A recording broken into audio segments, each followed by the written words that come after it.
স্বাগতম আপনাদের গল্পমিতা চ্যানেলে। এখানে গল্প শুধু বলা হয় না, গল্প বেঁচে ওঠে।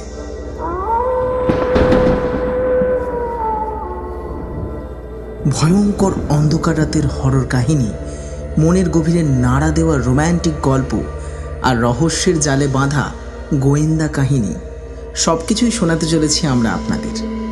গল্পমিতা আপনাদের সঙ্গী। যখন রাত জাগবেন একা, যখন ট্রেনে বা বাসে একঘেয়েমি লাগবে, অথবা যখন মন চাইবে অন্য এক জগতে ভেসে যেতে। খুব শিগগিরই শুরু হচ্ছে আমাদের যাত্রা, তাই সঙ্গে থাকুন। গল্প হোক আপনার নিঃসঙ্গতার সাথী, আপনার আনন্দের বন্ধু, আর কল্পনার দরজা খোলার চাবিকাঠি। এটাই গল্পমিতা, যেখানে প্রতিটি গল্প হয়ে উঠবে আপনার মনের মিতা।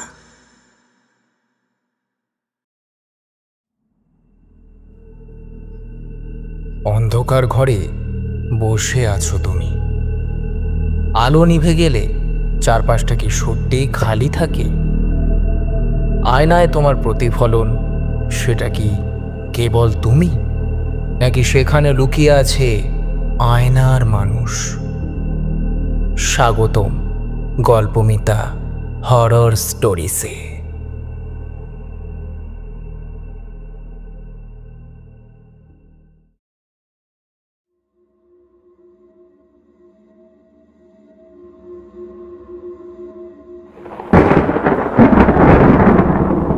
আমার নাম সৌম্য।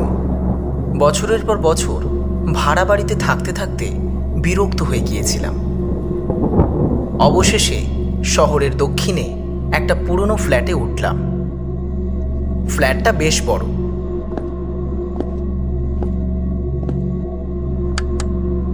ঢুকেই চোখে পড়ল ড্রয়িং রুমের একপাশে বিশাল একটা আয়না। কাঠের ফ্রেমে নকশা কাটা, যেন রাজকীয় কোনো বাড়ি থেকে আনা। আয়নাটা বেশ অদ্ভুত, যেন আমার চোখ সরতে চাইছে না ওখান থেকে। প্রথম রাতেই অদ্ভুত কিছু হলো। আমি দাঁত মেজে আয়নার সামনে এলাম।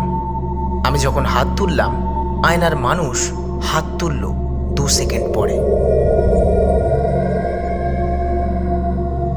এটা কি আলোর খেলা, নাকি আমি ভুল দেখলাম? অফিস থেকে ফিরলাম খুব ক্লান্ত।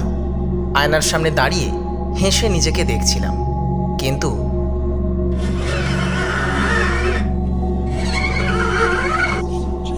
আয়নার মানুষটা সে হাসলো,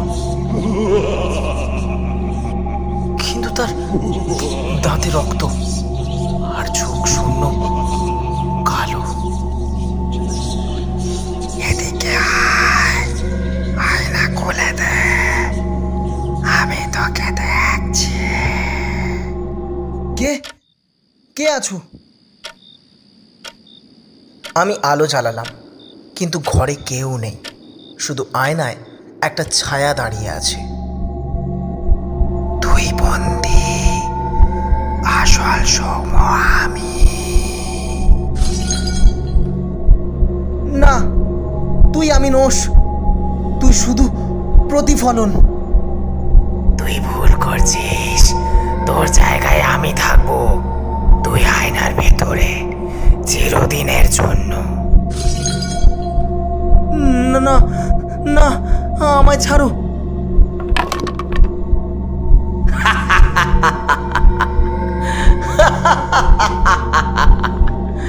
তোর শরীর আমার, তুই বন্দি হবি এখানে। আমার জায়গায় আমি থাকবো।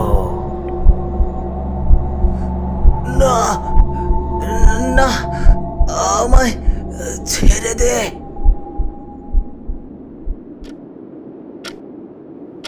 এখন থেকে সৌম্য আমি, সে ভেতরে কাঁচের ওপারে।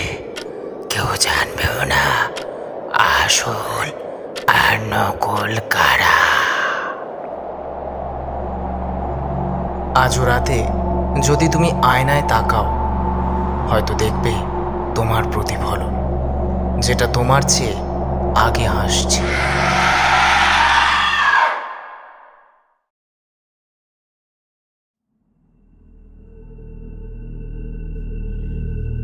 কি এখনো আয়নার সামনে দাঁড়িয়ে আছো?